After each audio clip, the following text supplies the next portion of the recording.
pemerintah membuat kreator konten, membuat film dan sebagainya. Berarti sekolah Anda sudah benar mengirimkan anak-anak ini ke sini. Saya membuka wacana bersama-sama supaya kita paham dulu. Bapak Ibu sekalian yang saya hormati, tidak ada lagi yang namanya ujian nasional, asesmen nasional untuk menetapkan prestasi, kecuali pemetaan pendidikan, evaluasi pendidikan secara nasional. Tidak untuk mengukur peserta didik berprestasi, bukan. Peserta didik berprestasi itu berdasarkan sesuai bakat, minat, kemampuannya masing-masing. Makanya dibuatkanlah wadah untuk memotret dalam skala-skala kecil, menerapkan kurikulum yang mengedepankan asesmen diagnostik tersebut yang disebut kurikulum merdeka. Kurikulum merdeka itu diterapkan di sekolah penggerak sebagai embrionya. Makanya kalau kepala sekolahnya ini nggak ada di sini, jadi catatan saya membuatkan kontrak, saya memberikan uang kepada sekolah itu, ini nggak datang.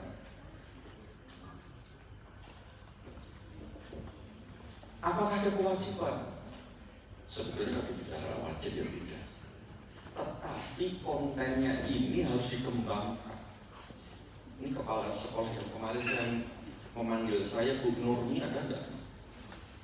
Ada. Bu Nurmi. Ini salah satu yang kemarin panen raya Bu ya, Lokakarya lah ya, Lokakarya, profil pelajar Pancasila, tema kebinekaan. Oke, nanti saya jelaskan. Izin sedikit saja, izin ya. Oke, lanjut sedikit ya. Lanjut. Baik Bapak Ibu sekalian, sebentar. Bapak Ibu sekalian, tugas Bapak Ibu sekalian ini bersama-sama untuk 3 hal. Bagaimana amanat undang-undang pendidikan itu terlaksana. Semua peserta didik sampai wajar 12 tahun sekolah, tidak ada kecuali satupun. Makanya meningkatkan angka partisipasi kader, tapi bukan di wilayah ibu, tapi di wilayah Prokon. Ya, di wilayah Prokon. Semua peserta didik harus sekolah. Itu hak warga negara bangsa. 2, pembelajaran berkualitas. Tinggalkan lagi bahwa pembelajaran sekolah siswa belajar itu adalah beban tanggung jawab yang luar biasa, tetapi mendapatkan pengalaman pembelajaran yang menyenangkan. Sekarang saya tanya nanti, sekolah itu berat dan beban bukan menjadi untuk anak-anak. Kalau mereka masih menjawab, Pak, sekolah bagi saya itu beban, Pak, ini menjadi dievaluasi juga nanti. Terus terakhir, disparitas. Tolong disparitas, kesenjangan pendidikan kita itu secara bertahap berkurang. Untuk IPM terkait dengan indeks pembangunan manusia yang ada di Kota Batam itu sudah bagus, tetapi di 7 kabupaten kota plus provinsi indeksnya masih di bawah rata semuanya. Disebut IPM baik itu Pak, dari manusianya, kesejahteraannya, pendidikannya, kesejahteraan, kesehatan, itu indeksnya harus 80, diukur secara bersama-sama. Terkadang pendidikannya bagus, kesejahteraan turun.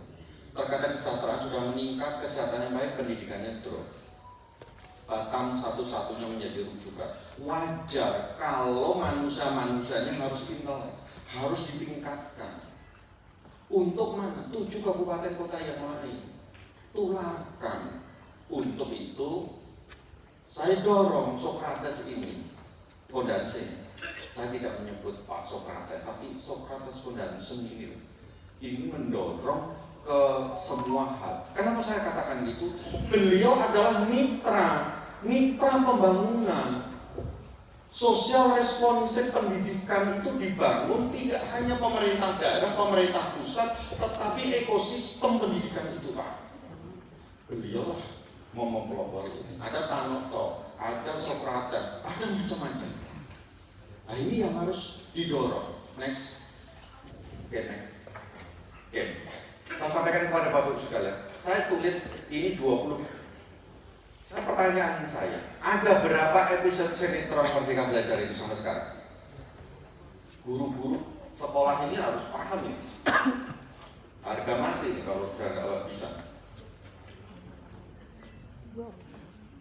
Merdeka Belajar itu Bapak Ibu sekalian, anak-anakku sekolah ini boleh tidur kalau anak-anakku boleh tidur. Kalau bapak-bapaknya ibu-ibunya nggak boleh. Karena ini memang bukan di ranah mereka. Bapak Ibu sekalian, pandemi COVID ini kan 3 tahun nih ceritanya. Setelah 3 tahun, loss learning kita itu mencapai lebih 35%, Pak. Makanya digelontorkan kurikulum darurat. Sebagian masih menggunakan kurikulum 2013, tetapi ada pendekatan khusus untuk mempercepat pemulihan pembelajaran itu dengan pendekatan kurikulum merdeka. Kurikulum merdeka itu kurikulum yang tidak panjang-panjang tapi fokus sesuai dengan kebutuhan siswanya untuk menggantikan atau melengkapi dari kurikulum darurat itu tadi. Oleh karena itu diluncurkanlah Kemendikbudristek itu dengan Merdeka Belajar. Itu ada 22 serinya. Seri pertama penggantian AN sampai dengan dana abadi untuk pendidikan tinggi. Ada 22 seri. Oke, ada berapa 20? Ada berapa seri? 20 atau 22? 22. Oke. Nah, sekolah penggerak itu ada di mana sih? Ada di Merdeka Belajar yang seri ke-7. Jadi kita harus tahu kapling kita di mana ini. Apakah saya berbicara guru penggerak?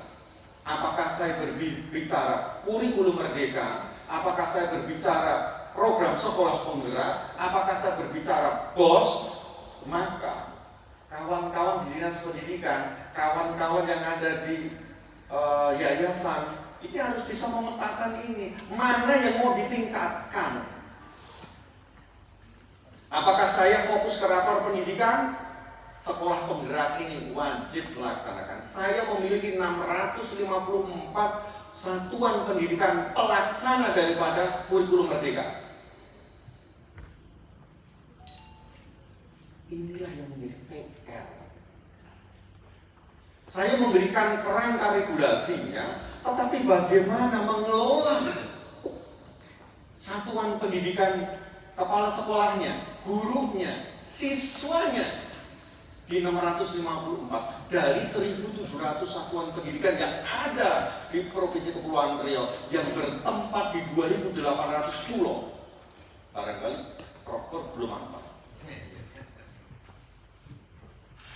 Oke, lanjut ya. Nah, Bapak Ibu sekalian, kepala sekolah yang ada di sini, tambahkan role yang ada di sebelah kiri ke sini, bukan dihilangkan, ditambahkan. Ini yang lama.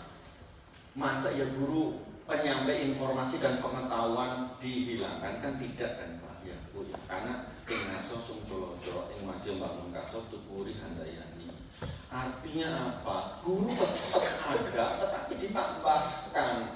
Guru-guru sekarang ini harus mampu memberikan inspirasi, fasilitator. Kepala sekolah lagi bukan seorang penguasa. Kepala sekolah itu seorang pemimpin. Pemimpin dulu adalah orang yang jumawa. Semuanya fokus orientednya ada center, decisionnya ada di kepala sekolah. Sekarang ini kepala sekolah menjadi fasilitator. Kepala dinas yang dulu, kalau sudah kepala dinas itu luar biasa. Sekarang kepala dinas menjadi fasilitator, duduk bersama-sama. Bedanya pemimpin dulu dengan pemimpin sekarang seperti itu Bapak Ibu sekalian. Harus menjadi fasilitator. Tidak lagi homogenitas adalah kepada gurunya, tetapi peserta didik sekarang yang harus ditekankan. Maka ada istilahnya assessment diagnostik. Apa sih assessment? Artinya evaluasi kepada pemenuhan bahwa peserta didik itu memiliki kelebihannya sendiri-sendiri Bapak Ibu sekalian. Si A pintar berbicara, si B pintar melukis, si C pintar hitung-hitungan. maka tidak boleh disamakan. Kepala sekolah melalui dewan-dewan gurunya harus bisa melakukan asesmen awal pembelajaran, kemudian dilakukan pendekatan pembelajarannya melalui pembelajaran yang terdiversifikasi. Sampai di sini paham dulu Bu ya. Kenapa peserta-peserta didik yang ada di sini ini mewakili daripada asesmen itu tadi? Asesmen diagnostik itu berarti kalau mengirimkan orang ke sini tidak sesuai dengan yang akan diubahkan di sini, akan diberikan di sini, berarti satu ganti. Bisa dievaluasi sekarang. Anak ini pintar matematika, tetapi dikirim untuk konten kreator, padahal tidak memiliki kemampuan konten kreator. Lanjut. Oke Bapak Ibu sekalian.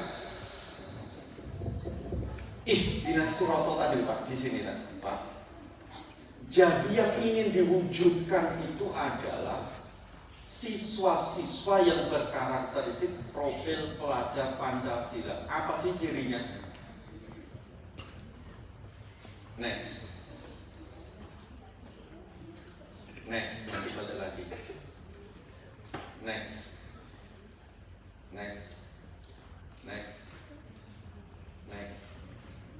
Karis dan balik lagi ke atas, ke atas, ke atas, ke atas lagi ke atas lagi. Oke, betul. Bapak Ibu sekalian, ini bukan slogan. Pak, nanti kan ganti kurikulum lagi, urusan ganti kurikulum lagi nanti, karena bicaranya sekarang. Tugas Bapak Ibu sekalian memberikan kepada peserta didik kita, semua yang ada di ruangan ini fokusnya adalah peserta didik. Kurikulum tools, 8 standar tools, dinas pendidikan tools, sekolah tools, hanyalah alat atau kendaraan. Yang disasar itu adalah peserta didik. Anggaran disiapkan untuk kebutuhan standar kompetensi lulusan daripada peserta didik. Halo? Jawablah, hai, biar gak ngantuk. Halo?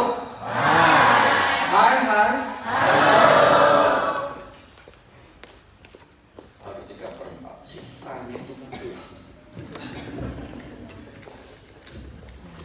Bu, ini masih pagi. Ayo bangun. Kalau ingin mewujudkan ini Pak, Bu, kuatkan semangat.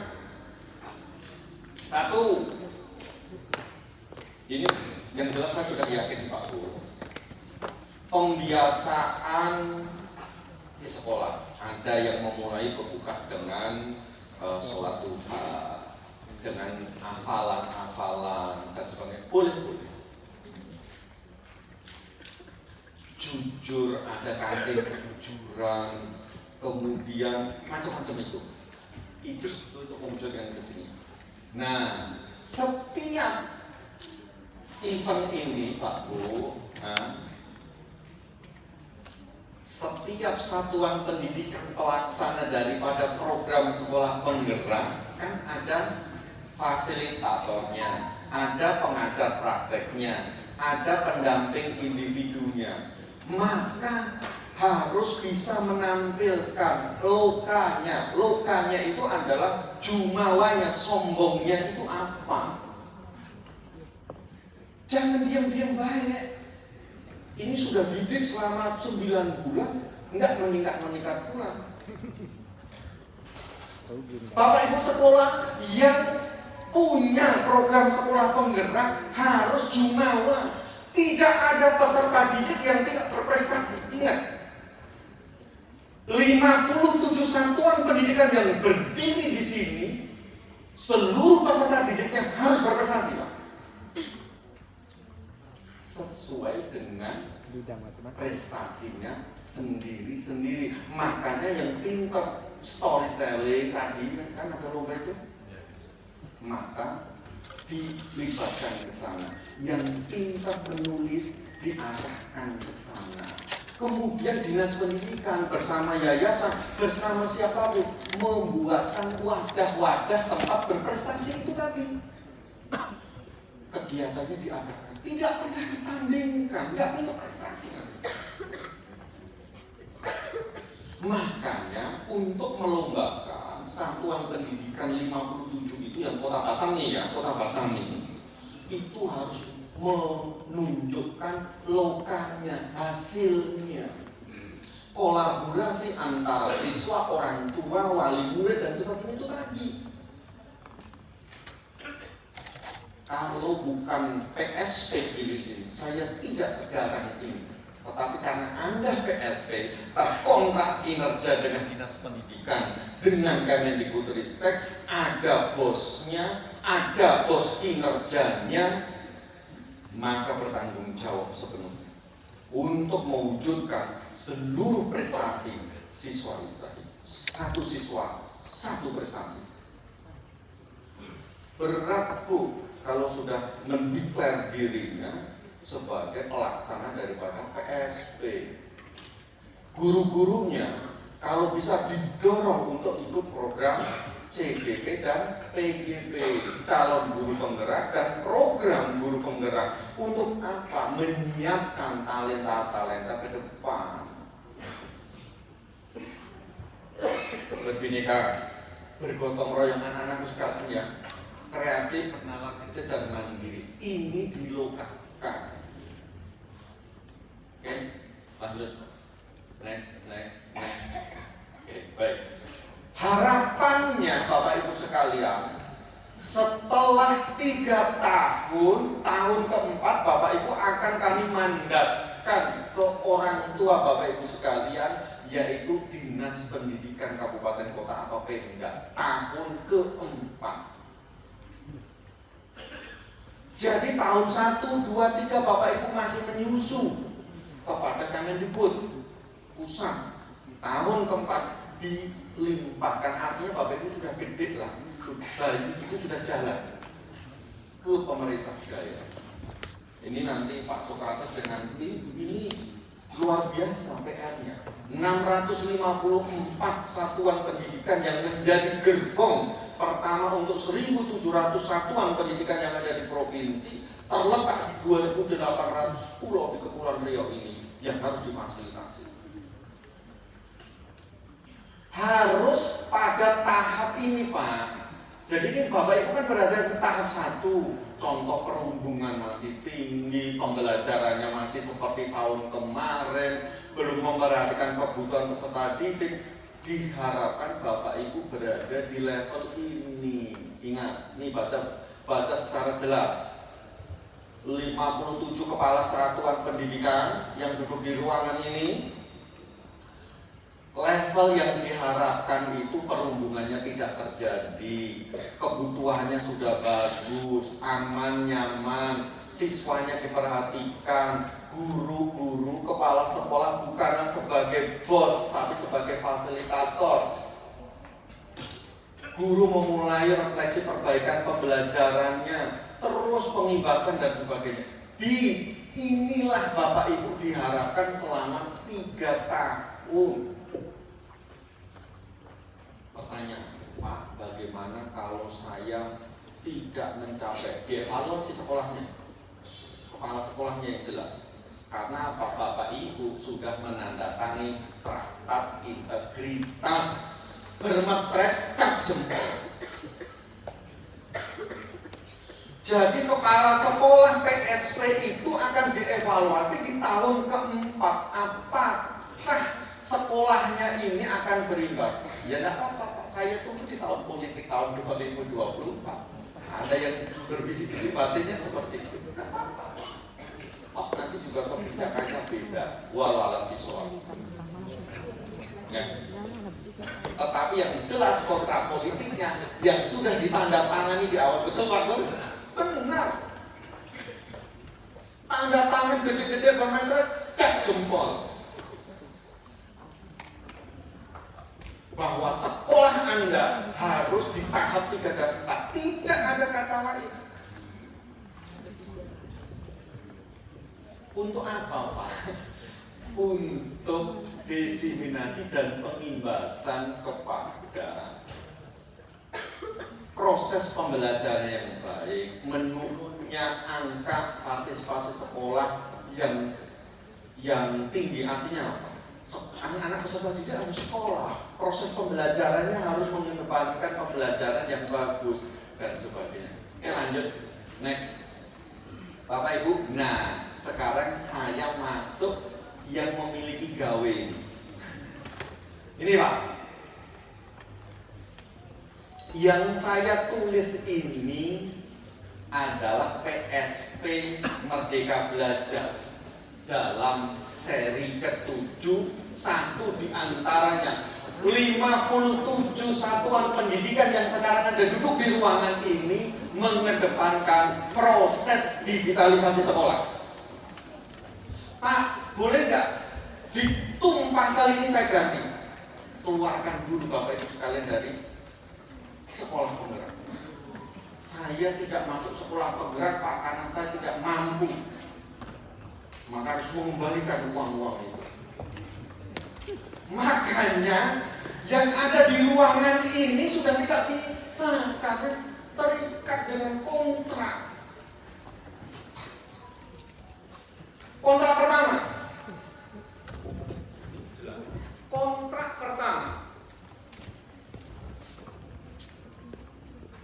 Akun belajar daripada kepala sekolah, guru, siswa 100% tidak boleh ditawar.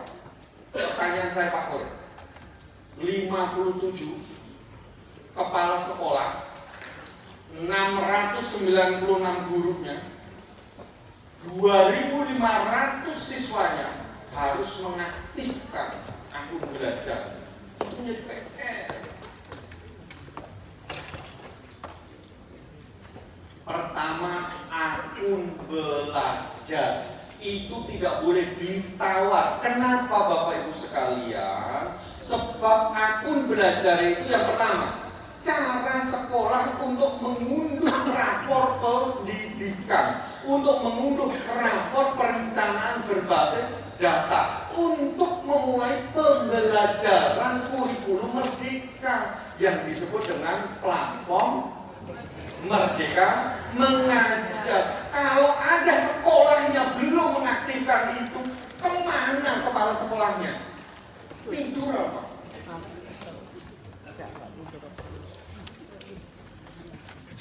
Itu Pak, makanya ada digitalisasi sekolah.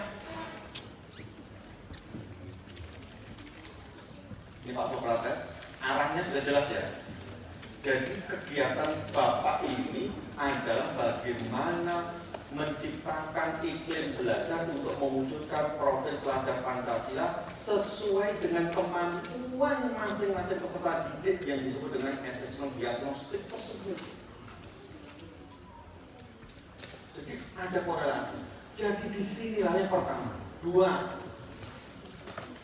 57 sekolah tidak boleh menawar, Pak, saya mau menggunakan K13 lagi. Tidak, Bapak Ibu harus menggunakan kurikulum merdeka. Jadi kalau di kelas-kelas yang menjadi sentralistiknya kegiatan PSP, kan kurikulum merdeka ini Bapak Ibu sekalian kan belum dilaksanakan semua jenjang, baru di tahap-tahap kelas-kelas saja. Maka di kelas-kelas tertentu tersebut Bapak Ibu harus memulai pembelajaran dengan kurikulum merdeka dengan teknik satuan pendidikan pelaksana kurikulum merdeka berbagi.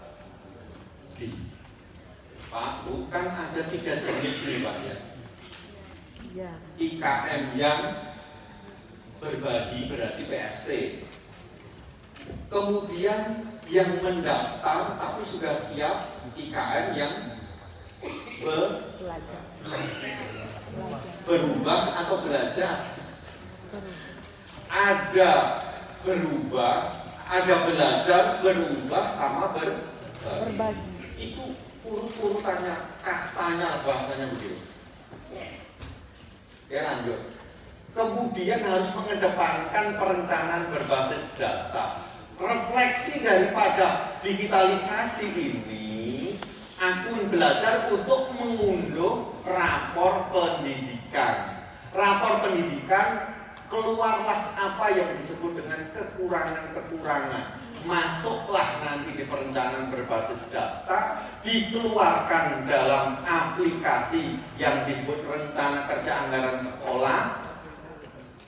Betul? Ya. Di Arkas, gabungan-gabungan dari Arkas nanti menjadi haknya Pak Kur dengan tim Markas, manajemen aplikasi rencana kerja anggaran sekolah. Dari Markas nanti dilakukan pemetaan bersama dalam rangka penyusunan era kotek yang disebut dengan pelaksana daripada APBD. Arah-arahnya gitu Pak Bu. Kemudian di perencanaan berbasis data ini nanti Bapak Ibu, yang dipotret untuk satuan masing-masing pendidikan untuk pemerintah daerah 9 urusan Pak Kurniadi, itu 9. 14 urusannya Pak Andi Agung. Jadi sudah berbelah-belah begitu. Satu diantaranya indeks literasinya seperti apa, numerasinya bagaimana, akreditasi sekolahnya kayak mana. Begitu Bapak Ibu sekalian. Ini menjadi kewajiban mutlak bagi PSP yang duduk semua di sini. Next, lanjut. Nantilah biar gampang. Oke ya. Ini jumlahnya. Ini saya rekap ada 12 PAUD, SD, SMP. Kalau kita berbicara SD, SMP berarti 26 ditambah 19. Berarti 57 kurangi 12. Berarti duduknya di sini. Oke. 57 kepala sekolah. Ada kurang lebih sekitar 1000 sekian lah gurunya itu. Kalau memang kita hitung. Sekian siswanya itu Pak. Pemetaannya begitu. Lanjut next.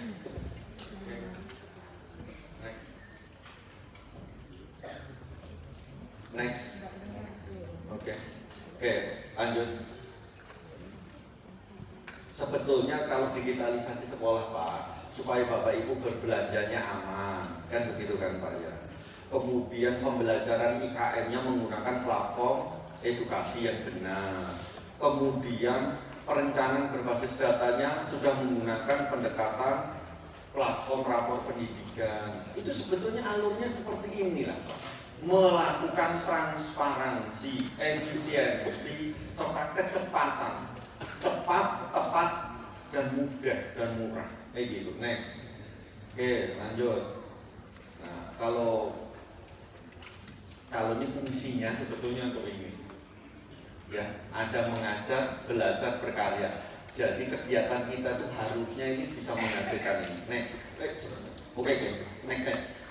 Ya, belajar sebentar, itu tadi belajar, lanjut kebalik lagi tadi belajar apa, nanti kan belajar di workshop nih ya, ada tim kawan-kawan yang tadi sudah saya katakan, sahabat saya ini adalah kaisar bidang pers, jadi sudah bisa memetakan ini sekolah-sekolah mana nih yang sering didatangi oleh wartawan-wartawan gitu kan. Nah ini bisa dipetakan ini nanti. Mengajar, tentunya kawan berkarya. Oke, saya berkarya nih ya. Baik. Hasilnya, tolong guru-guru kalau bisa nih Pak, produknya ini karyanya. Tentunya konten ya. Ada wadah yang menjembatani di mana supaya ini bisa dimasukkan dalam praktek baik. Benar Bu Nur? Kan ada kan kewajiban pelaksana PSP dengan pendekatan kurikulum merdeka harus memberikan namanya rapor praktek baik. Itu ada kewajiban itu di situ. Oleh karena itu karyanya ini kalau bisa 1 Kalau bisa nih punya YouTube, satu siswa kalau perlu punya YouTube atau TikTok gitu, itu harus supaya anak-anak kita itu dipacu untuk bisa istilahnya konten kreator seperti ini. Kemudian ada tempat yang diunggah wadah daripada karya di Batam. Evaluasinya pelaksana dari Dinas Kota Batam tidak hanya berdiri 2 hari sudah selesai, harusnya diluncurkan program pemantauan monitoring berkala. Oke ya, ini Bapak Ibu hasilnya ini harus terlihat di sini Pak. Mengajak kawan-kawan yang profesional, betul saya sudah setuju itu. Belajar melalui workshop bisa, berkarya produknya harus jelas. Next. Nah ini tadi terkait dengan layanan yang ada. Bapak Ibu nanti bisa membaca next tracernya. Oke, ini saya tidak perlu keras-keras kepada siswa.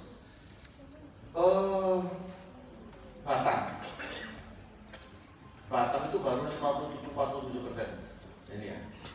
Ini akun capaian belajar tadi. Di sini nih Pak.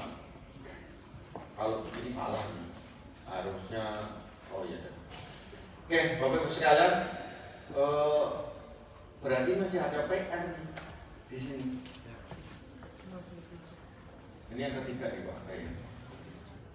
Baru 57,47%. Saya ditanya, Pak, kenapa akun belajar itu tidak bisa 100%? Satu Pak, cleansing data hanya bukanlah yang tahu yang namanya data itu Pak. Data hari ini Pak dengan data besok itu berbeda Pak. Kenapa ini terjadi? Karena cut-off data itu terus berkembang kan Pak, tidak diberikan platform untuk dianalisis seperti itu. Nah ini makanya tidak 100%. Ini yang sulit. Cleansing datanya belum bisa dilakukan secara akurat antara Pusdatin, antara Wartek dan sebagainya ini berbeda. Next, Bapak Ibu sekalian. Nah ini grafik untuk chartnya. Next, ini grafik chart secara nasional. Tidak perlu saya sampaikan. Oke. Yang menjadi closing statement saya yang satu Bapak Ibu sekalian, kepala sekolah yang menjadi rujukan pembelajaran paradigma baru 57 sekolah yang menjadi Batam itu dari jenjang PAUD, SD, SMP harus bisa melakukan pemotretan atas siswanya masing-masing. Hari ini konten kreator fotografi macam-macam.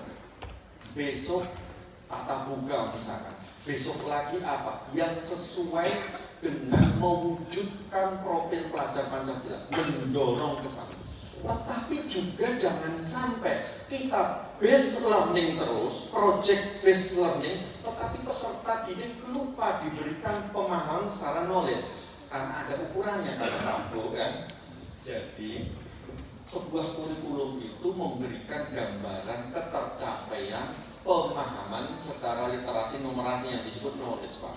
Yang kedua attitude, karakter, itu kan juga harus dibangun. Dan terakhir adalah project leader, apa yang sudah diprestasikan daripada mewujudkan contoh. Kalau anak pintar kita arahkan ke sana. Kalau anak memang pintarnya untuk istilahnya ngaji Pak, ya dorong ke sana. Anak pintarnya membuat untuk tata buka, dorong ke kuliner. Anak pintarnya membuat film, dorong ke film. Anak senang otomotif, dorong ke otomotif. Pembelajaran yang masing-masing sesuai dengan peserta didik, itulah yang diharapkan sebetulnya daripada kurikulum Merdeka. Karena Bapak Ibu pelaksana dari kurikulum Merdeka ini ya, benar bisa menolak. Tentunya panjang-panjang si batang bulu, ambil satu lalu dibersihkan. Kalaupun saya berdiri terlalu jumawa, saya curi jari 10, salah dan tidak benar untuk dimaafkan.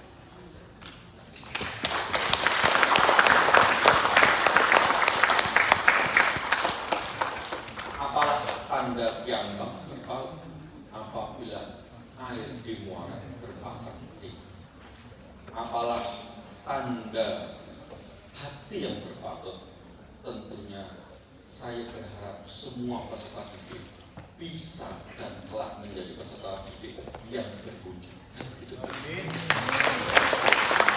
Anak-anakku sekalian, peserta didik, Bapak menyampaikan semangat untuk kalian. Ukuran keberhasilan sekolah sekarang prestasi dari kelebihan anak-anak sekarang. Tunjukkanlah prestasi sesuai dengan bakat bidangmu. Tidak ada lagi seperti itu, Pak. Saya akan ujian lulus besok, Pak. Tidak ada lagi seperti itu. Nah, berprestasilah sesuai bakat bidangmu. Kepala sekolah memfasilitasi supaya anak-anak bisa berprestasi sesuai bidang.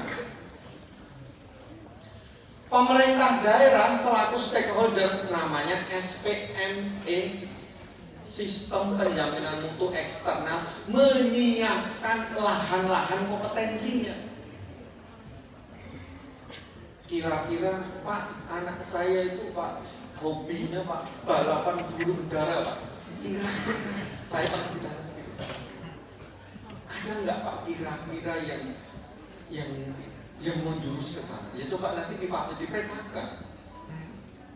Anak saya Pak suka menulis pantun Pak, suka menulis puisi. Ada nggak tempat-tempat seperti itu? Silahkan, disiapkan. Oleh karena itu, selamat belajar, selamat berkarya. Belajar, di situ juga ada karya. Mudah-mudahan Bapak Ibu sekalian, anak-anakku sekalian yang saya hormati, Bapak hormati sekalian, kelak kalian akan menjadi orang-orang yang berguna untuk nusa, bangsa, dan negara serta agama. Demikian yang bisa kami sampaikan Bapak Ibu sekalian, sebagai penyemangat pagi, tetap terus bergerak. Semangat pagi. Pagi. Ditambah luar biasa. Semangat pagi. Luar biasa. Akhirul salam. Wassalamualaikum warahmatullahi wabarakatuh.